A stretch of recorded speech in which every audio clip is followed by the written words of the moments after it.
지난 시간에 우리는 바리새인 서기관들이 예수님께 기적을 보여달라, 표적을 보여달라 이렇게 주문합니다. 예수님이 대답을 하시죠. 음란하고 악한 세대가 표적을 구하지만 요나의 표적밖에 보여줄 게 없다. 그도 그럴 것이 예수님 당시 시대가 너무너무 악하고 음란한 세대였기 때문에, 소위 7 귀신이 들어간 형국이었기 때문에 사실은 요나의 표적, 즉 예수님 십자가에 죽으시고 부활하시는 이 표적을 예수님 사역의 최초로 계시하십니다. 가장 어려울 때, 가장 어두울 때, 가장 희망이 되고 가장 하나님의 사랑의 덩어리가 되는 대속의 은총, 구속사를 계시하셨다는 것. 이게 우리 주님이 참 역시 유일한 희망이라고 하는 거, 우리가 지난 시간에 나누었던 말씀이에요. 이어지는 오늘 말씀은 무대가 바뀌지 않아요. 똑같은 장소예요. 그리고 예수님은 많은 무리 가운데 설교를 하고 있는 상황입니다. 하나님 나라 말씀을 증거하는 상황이에요. 그런 중에 예수님의 가족들이 찾아와요. 예수님의 어머니, 예수님의 동생 야고보, 또 그 밑에 동생 요셉, 더 밑에 동생 시몬, 그리고 더 그 누이들, 여성들까지 이 가족들이 찾아와요. 여기서 우리 가톨릭에서 말하는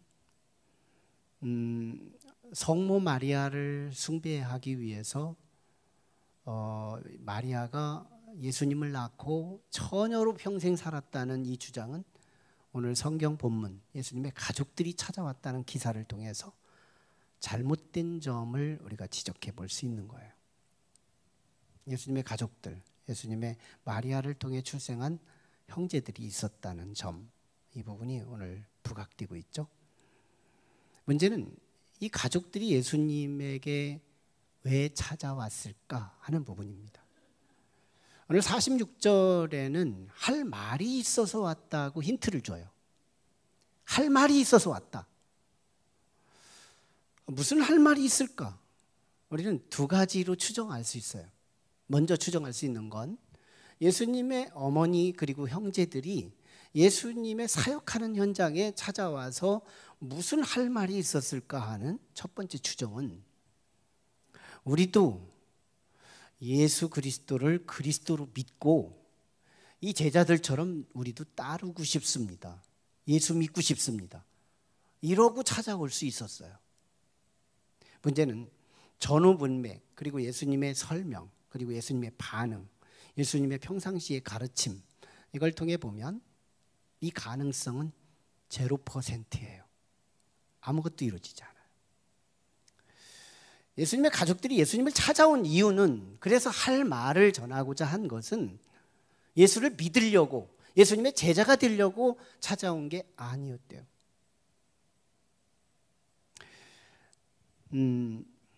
예수님은 이렇게 말씀하셨어요. 선지자가 고향에서 대접받지 못한다, 이런 말씀을 하셨고요. 또 심지어는 다른 복음서에서 보면 예수님의 친척들이, 여기에 가족들도 포함됐을 텐데요, 예수님 보고 미쳤다는 표현까지 써요. 가족들이 예수 보고 미쳤다는 거예요.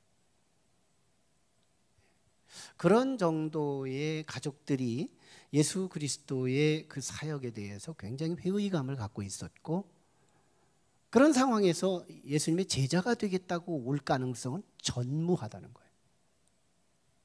2번째 추정이 될 수 있는 게 뭐냐면, 작금의 소문을 들어가면서 예수님의 그 가족 마리아, 그리고 야고보, 그리고 요셉, 시몬, 그의 누이들, 이들이 한꺼번에 싸잡아서 와서 어떻게든지 예수를 설득하고 예수를 타일러서 예수님의 집으로 데리고 가서 거기서 광에다 가둬두든지 귀신 들렸기 때문에. 작금의 그 유대 종교 지도자들, 산헤드린 공의회, 지금 국회의원보다 권세가 센 사람의 생명의 여탈권을 쥐고 있는 그런 권위 있는 사람들에게 혹시 해를 당해서 우리 가족 중에 하나인 예수가 어려움을 당할까 봐 거기서부터 구원하려고 지금 타이르고 권면하고 강제로라도 끌어다가 집으로 데리고 가려고 왔다. 이 추정, 이 두 번째 추정, 이게 적합하다는 거예요. 문제는 예수님의 가족이에요. 예수님의 가족으로서 예수님에게 어려움, 작금에 일어나는 이 소문들, 예수는 귀신 들려서 지금 기적을 일으키고 있고 예수는 귀신 들려서 사회적인 무리를 일으키고 있는, 그래서 결국은 이스라엘의 기득권 세력들에 의해서 해를 당하고 말 것인데 가족으로서 내가 이 가족의 멤버 하나인 예수를 살려야 되겠다, 구원해야 되겠다, 이런 차원에서 찾아왔다는 거예요. 하지만 예수님은 뭐예요? 하나님 나라 비전, 하나님 나라 확산, 하나님 나라를 증거하기 위해서 지금 분주히 사역하고 있는 거거든요. 추수할 것은 많은데 추수할 일꾼이 없다고 탄식하신 예수 그리스도께서 지금 시간의 짬을, 빈 틈을 내놓지 않고 그 사역을 분주히 하고 있는 예수님은 기대에 차 있어요. 야, 내가 빨리 하루라도 쉬지 않고 이 사역을 해야 이 땅이 평화의 땅, 하나님의 나라, 하나님께서 역사하시는 능력의 땅이 될 수 있고, 이 땅이 비극의 땅이 아니라 희망의 땅, 소망의 땅, 축복의 땅, 기쁨의 땅, 즐거움의 땅이 되도록 바꿔줘야 되는데 내가 움직이지 않으면 안 된다는 이 사명의식으로 가득 차 있거든요. 근데 이 일을 누가 막아요? 육신의 가족이, 육체의 가족이, 어머니 마리아가, 야고보가, 요셉이, 시몬이, 너희들이 이 일을 막고 있다는 거예요.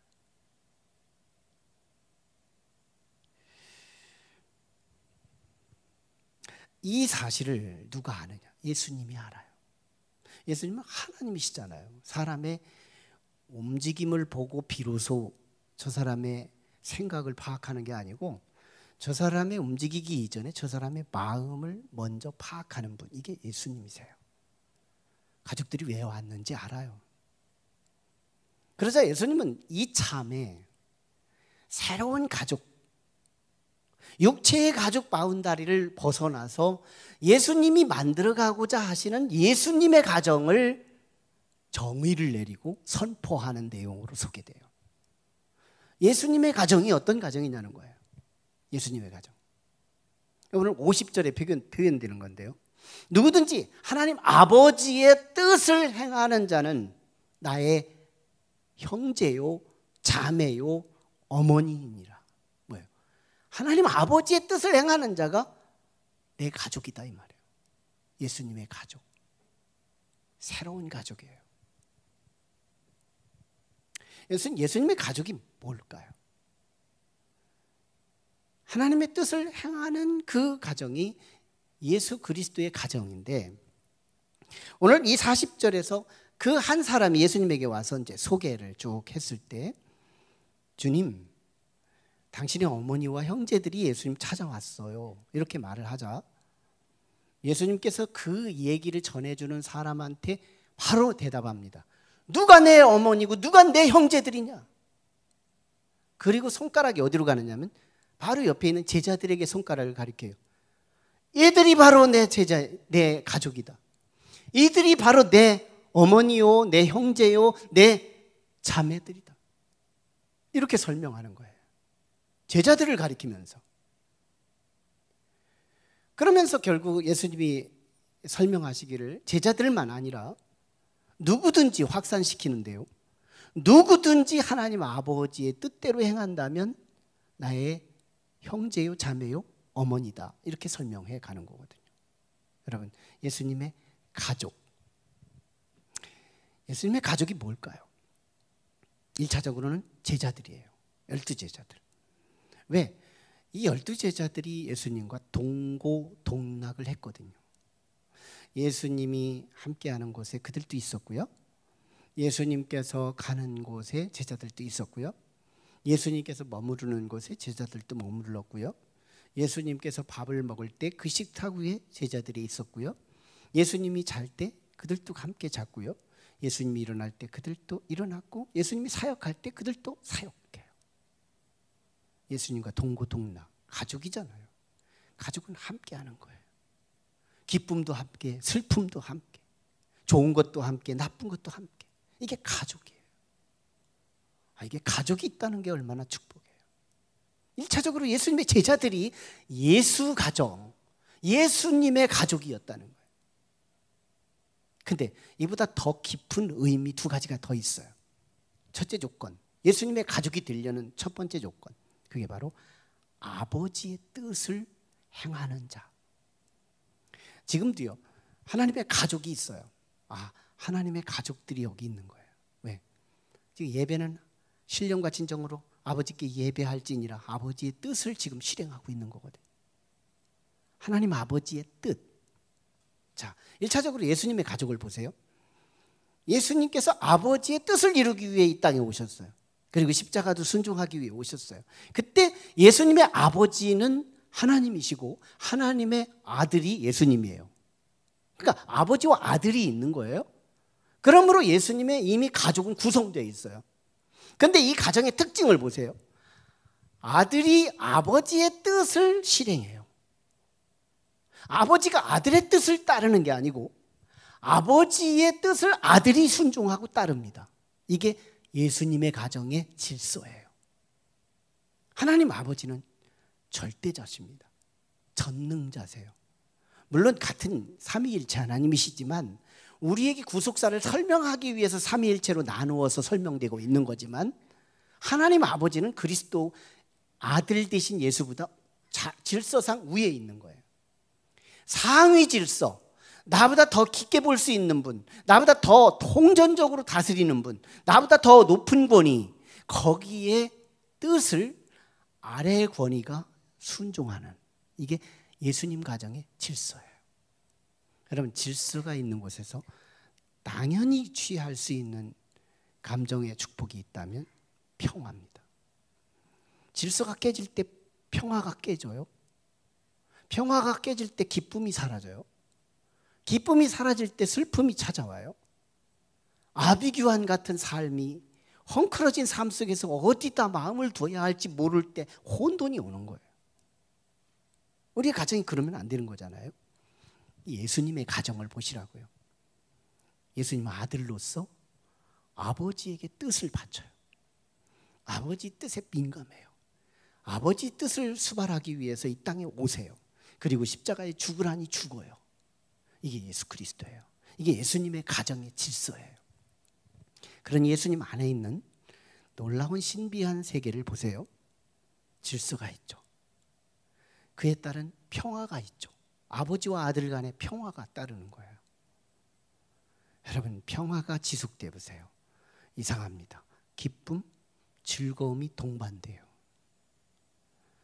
예수를 믿는 가정이기 때문에 믿음이 생겨요.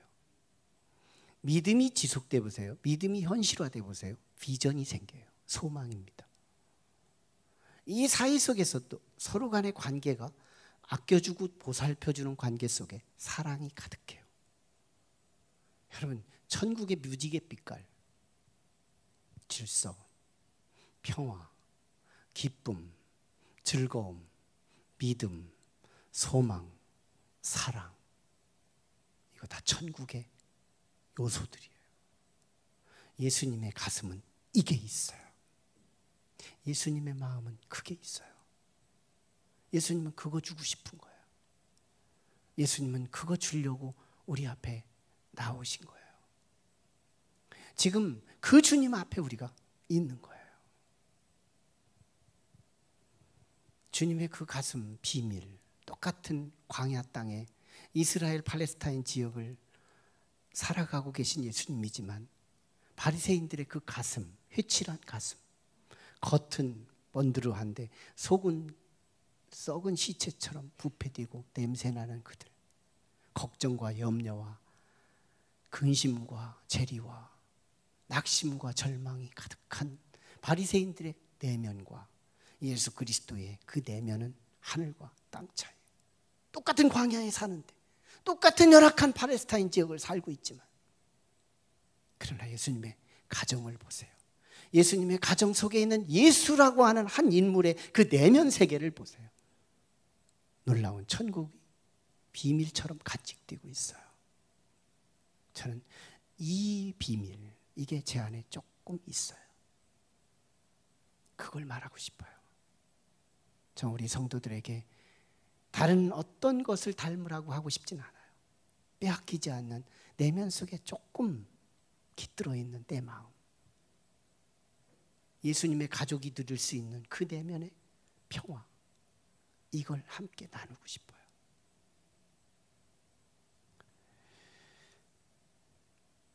일차적으로 제자들이 이걸 누리고 있어요. 그러나 50절은 누구에게나 이게 열려 있어요. 누구든지 하나님 아버지의 뜻대로 행하는 자가 나의 형제요 자매요 어머니이니라. 누구든지 오늘 우리에게 다 이 예수 그리스도의 가정으로 초청받고 있어요. 역설스럽지만요, 예수님의 가족의 구성원의 두 번째 조건이 있다면 정작 예수가 구성원이 되어야 한다는 거예요. 예수가 그 안에 계셔야 된다는 거예요. 예수님의 가족인데 예수가 없다면 되겠어요? 칼국수에 칼이 없어도 칼국수지? 그건 그렇다 치고, 어쨌든 예수님의 가족에 예수가 없다면 문제가 되는 거예요. 문제가 되죠.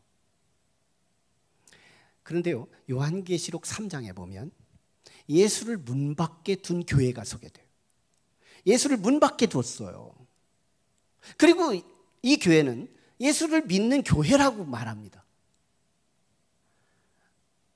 표상적으로 밖으로 나타난 그들의 교회는 십자가를 걸어요. 그리고 예수 믿는 교회라고 말하는 거예요. 근데 정작 예수님은 그 교회 밖에 있어요. 예수님을 문 밖으로 밀어낸 교회. 그래서 처음에는 뜨거웠었는데 시간이 가면서 이 교회의 특징이 뭐냐면 미지근해져 버렸어요. 사역자도 미지근해졌고 성도들도 하나하나가 다 미지근해진 거예요. 그래서 예수님께서 요한계시록 3장 15절에서 이렇게 말합니다. 차든지 뜨겁든지 둘 중에 하나 하라. 선택하라는 거예요. 아예 불신자가 되든지 아니면 믿으려면 뜨겁게 한번 믿어보든지, 그래야 뭐가 기적이 일어나도 일어나는 거고 하나님 나라의 주인공이 될 수도 있고 그리스도의 가족이 될 수 있는 거 아니겠냐는 거예요. 그러면서 요한계시록 3장 20절에 그 라오디게아 교회를 초청합니다. 볼지어다 내가 문 밖에 서서 두드리는지 누구든지 내 음성을 듣고 문을 열면 마음의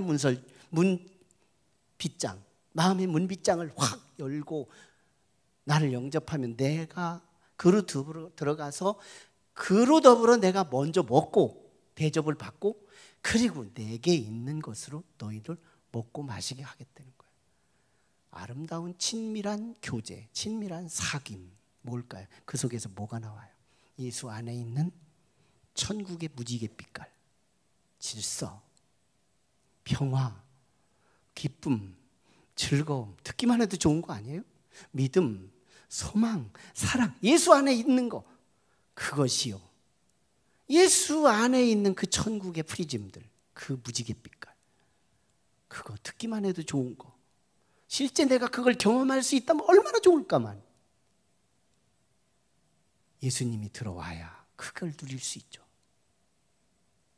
그래서 오늘 이 시간 우리에게도요, 마음 좀 열으래요.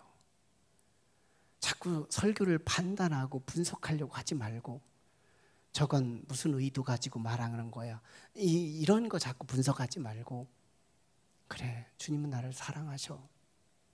그래서 애타는 마음으로 내 문 밖에 서서 내 마음의 문을 놓고 하고 계셔. 그래, 내가 오늘 더 겸손히 내 마음을 열고 주님이 나의 주인이 되시고 내 안에 주님이 우리의 식구가 되시기 위해 영접합니다. 주님 오시죠. 그래서 내가 주님 먼저 대접하고 주님에게서 오는 그것으로 내가 누릴 때 그 안에 들은 천국의 프리즘을 내 안에서도 경험할 수 있다는 거. 문제는요, 이 세상은 두 가정으로 출발합니다. 하나는 육신의 가정, 또 하나는 영적인 예수의 가정.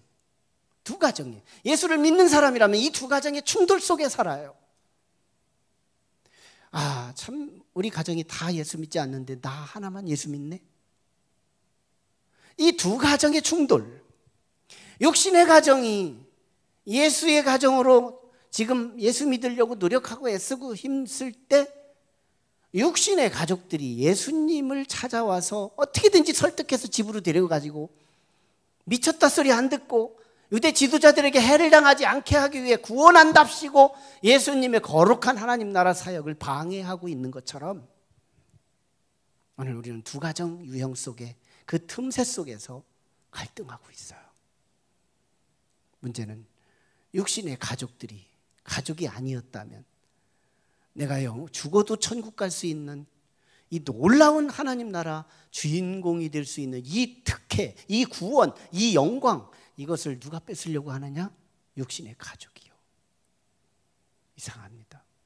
육신의 가족이 내 예수 믿는 걸 그렇게 방해해요.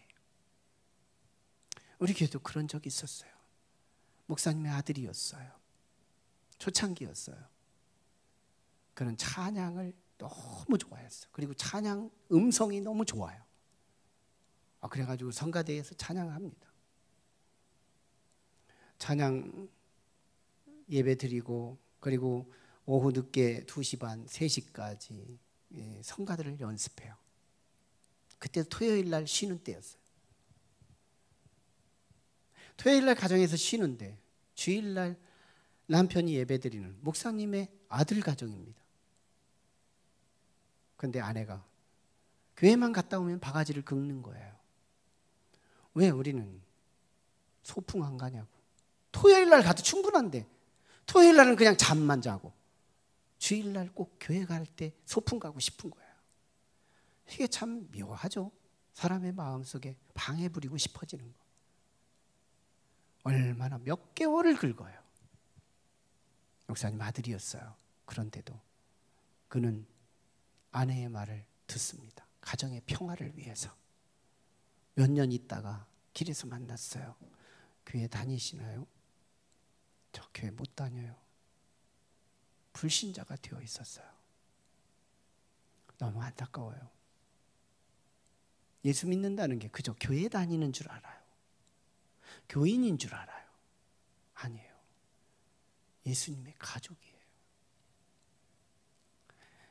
거친 광야 속에 살아가면서 똑같이 지금 코로나의 어려운 상황 속에 살아가고 있지만 똑같은 고난의 현장 속에 살아가고 있지만 어떤 이는요 내면의 비밀이 있어요. 예수님의 가슴에 있던 그것들이 우리 마음에 있어요. 근데 어떤 이는 외면적인 환난이 내면까지 침투해 왔어요. 외부가 힘드니 내면도 힘들어요. 그래서 죽지 못해 살 뿐이에요.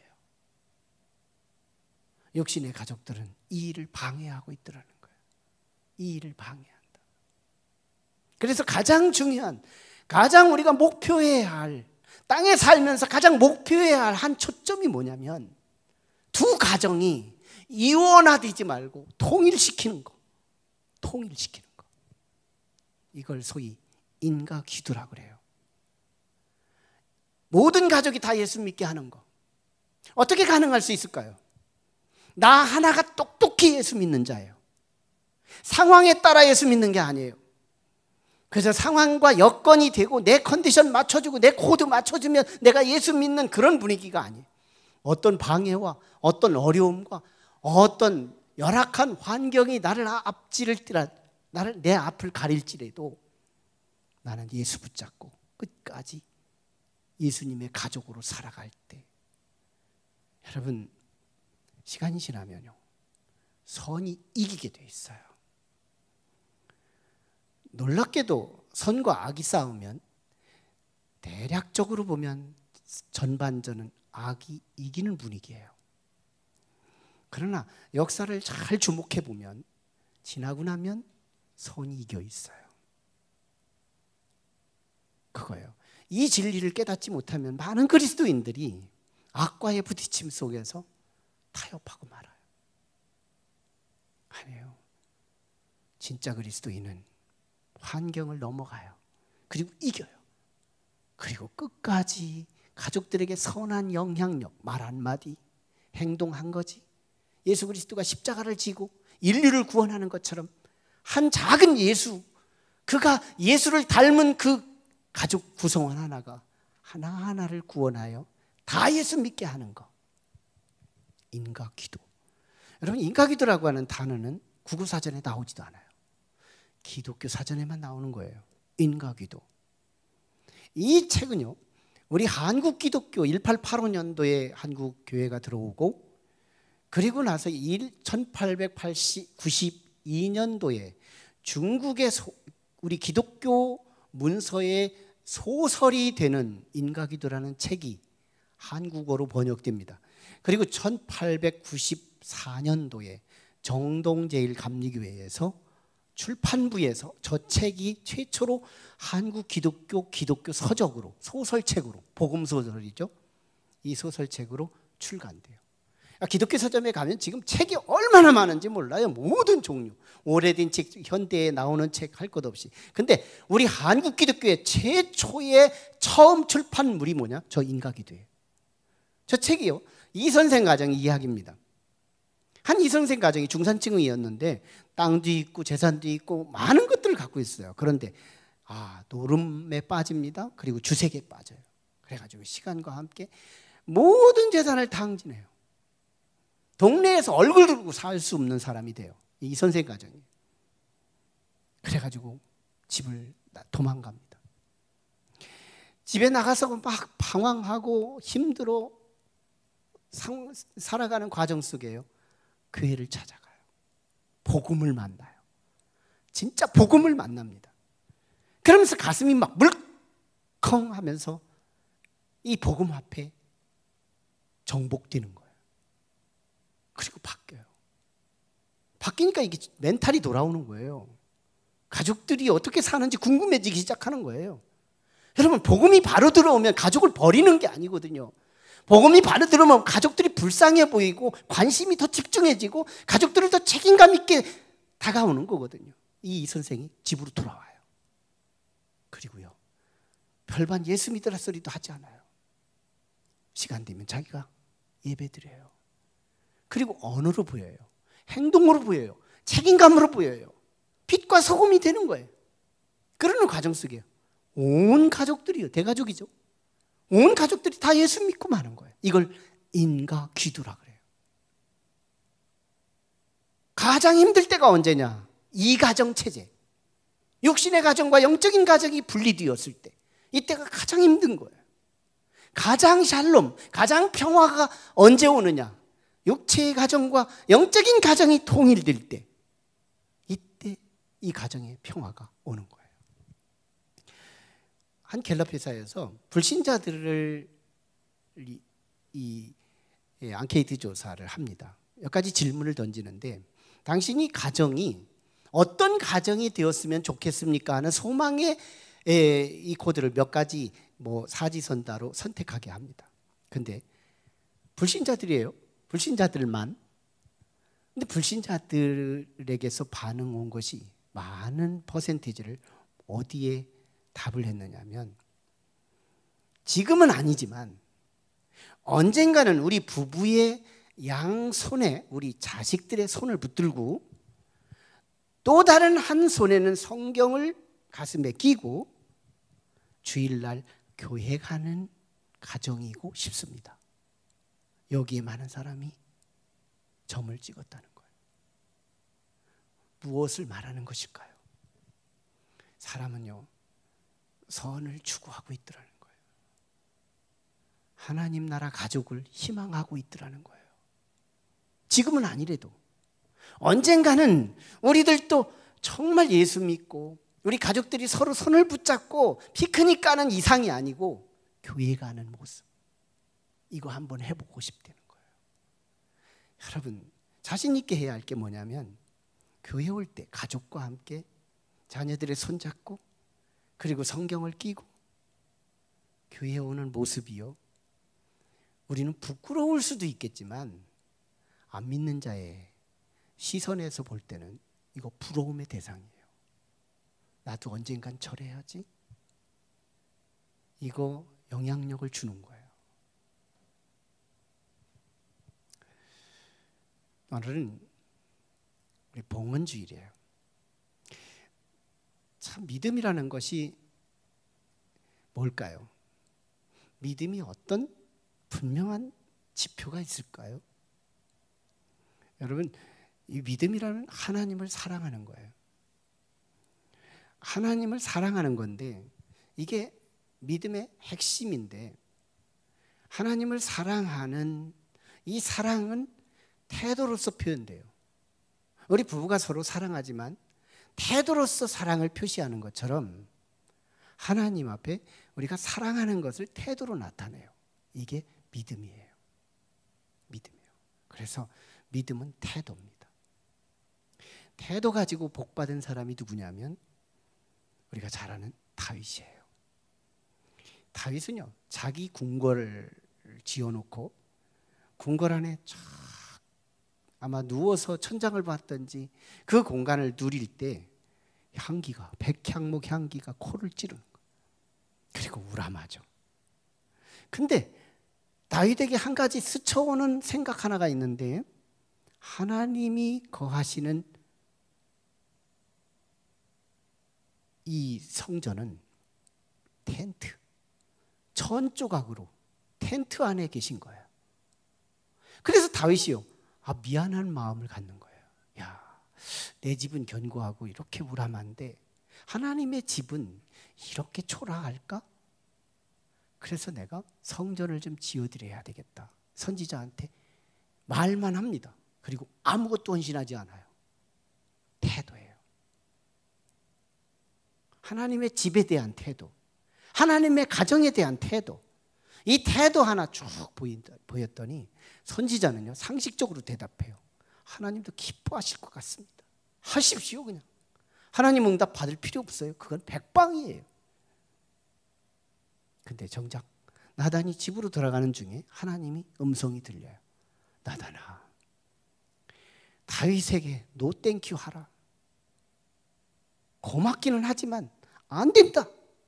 다윗은 내 뜻대로 이 땅을 넓히기 위해서 전쟁터에서 피를 많이 흘린 사람이니 손이 더러운 사람을 통해서는 성전을 지을 수 없어. 그러니 그 아들, 손이 깨끗한 그 아들을 통해서 내가 지을 거지만, 그러나 다윗에게 한 가지를 전하라. 그 마음은 고맙다고 해라. 고맙다고 해라. 그리고 주신 게 뭐냐면 사무엘하 7장에서 사실은 하나하나 따지고 보면 그 다윗 가정에 12가지 은총을 주십니다. 약속이에요. 다윗 언약이라고 그래요. 사무엘하 7장을 다윗 언약이라고 그래요. 다윗 가정에 하나님의 은총이 부어지는 이 놀라운 축복은요, 이론 한 장 주고 받은 축복이 아니에요. 뭐 주고? 태도 주고. 여러분, 오늘 우리 가정을, 예수님의 가정을 사모해야 돼요. 예수님의 가정을 꿈꿔야 돼요. 예수님의 가정을 만들어가야 돼요. 그러고 보면 이 교회는 더 이상 건물이 아니에요.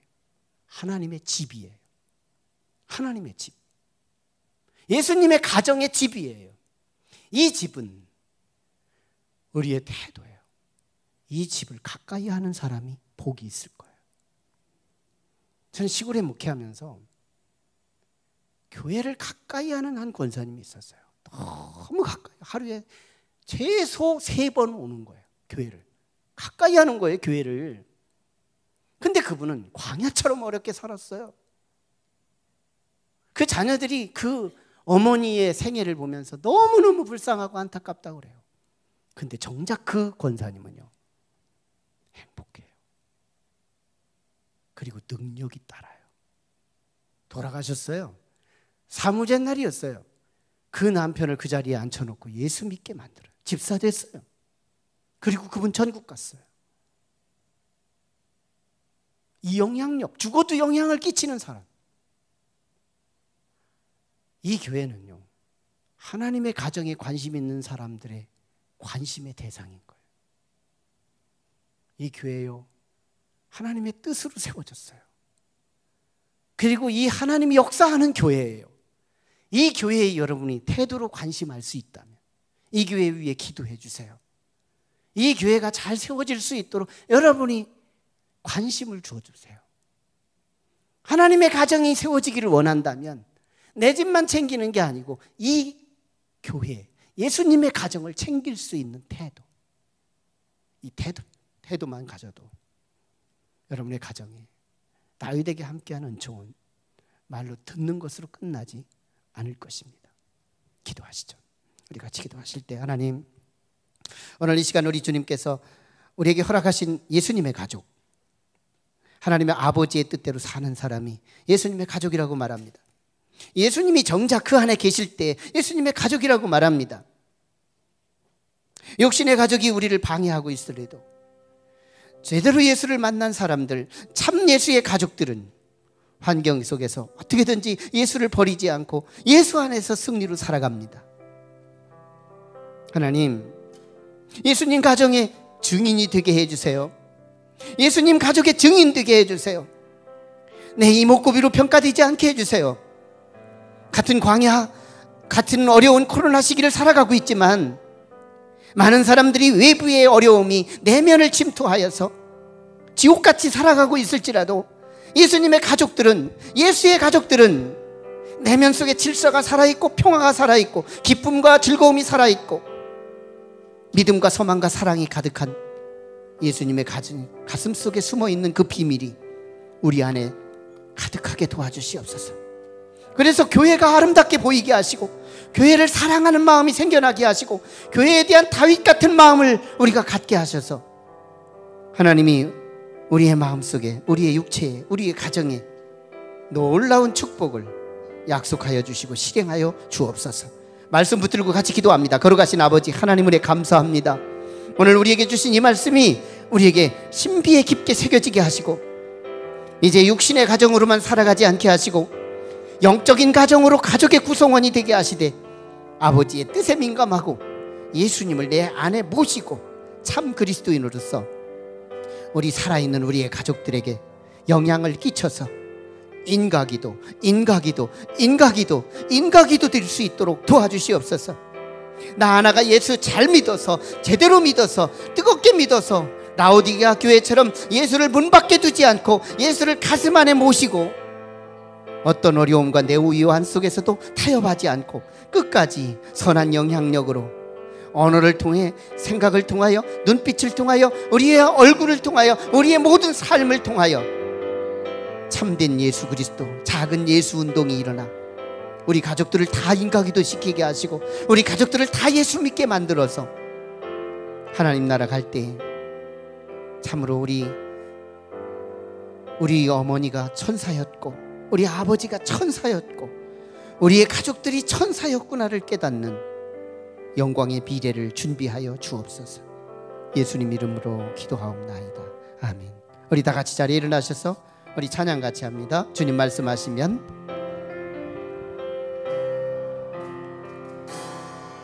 주님 말씀하시면 아버지의 뜻대로 행하는 자가 예수님의 가정의 조건입니다.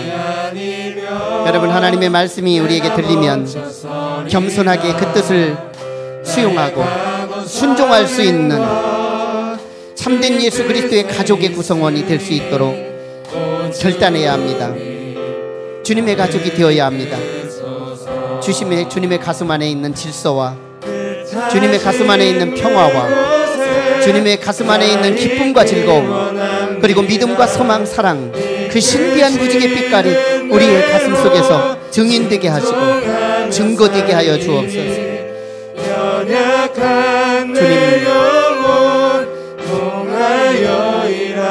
주님 나라와 그 뜻을 위하여 주님 나를 이끌어 주소서.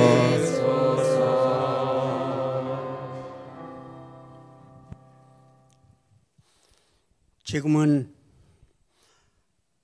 성부 하나님, 성자 하나님, 성령 하나님 삼위일체의 크신 은혜가 오늘 봉헌주의를 맞이하여 하나님의 말씀으로 우리에게 은혜를 끼쳐 주시고 말씀으로 은혜 받고 돌아가는 우리 모두에게 함께 하시기를 간절히 간절히 축원하옵나이다. 아멘.